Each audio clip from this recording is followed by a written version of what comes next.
এটা ৭২-এর মুজিববাদী সংবিধান। সেই সংবিধানকে তারেক ওয়াদের সংবিধান আমরা হতে দেব না। লাগারে লাগা ধান লাগা, ওই ধান নয়।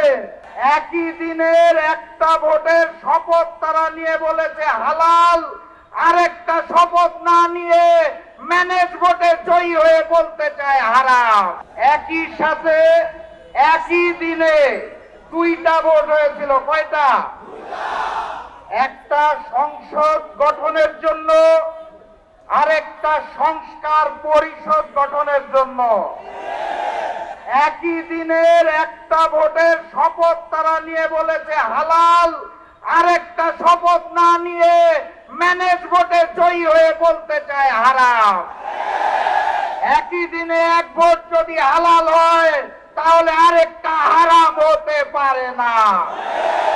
৭০% জনগণের হা ভোটের রায়কে যারা অস্বীকার করে বেঈমানি করতে চায় তাদের স্থান এই বাংলার মসনদে হবে না ইনশাআল্লাহ। যাই বলা হয় তারা একটা শব্দ শুনিয়ে দেয়, কি সেটা? সংবিধান। সংবিধান উচ্চারণ করতে গেলে শেষে আসে ধান।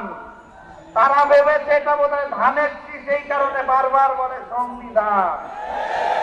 এটা ওই যে নির্বাচনের আগে নিকৃষ্ট স্লোগান দিত, কি জানি, লাগারে লাগা ধান লাগা, ওই ধান নয়। এটা ৭২-এর মুজিববাদী সংবিধান, যা পরবর্তীতে শেখ হাসিনার সংবিধানে রূপান্তর হয়েছে।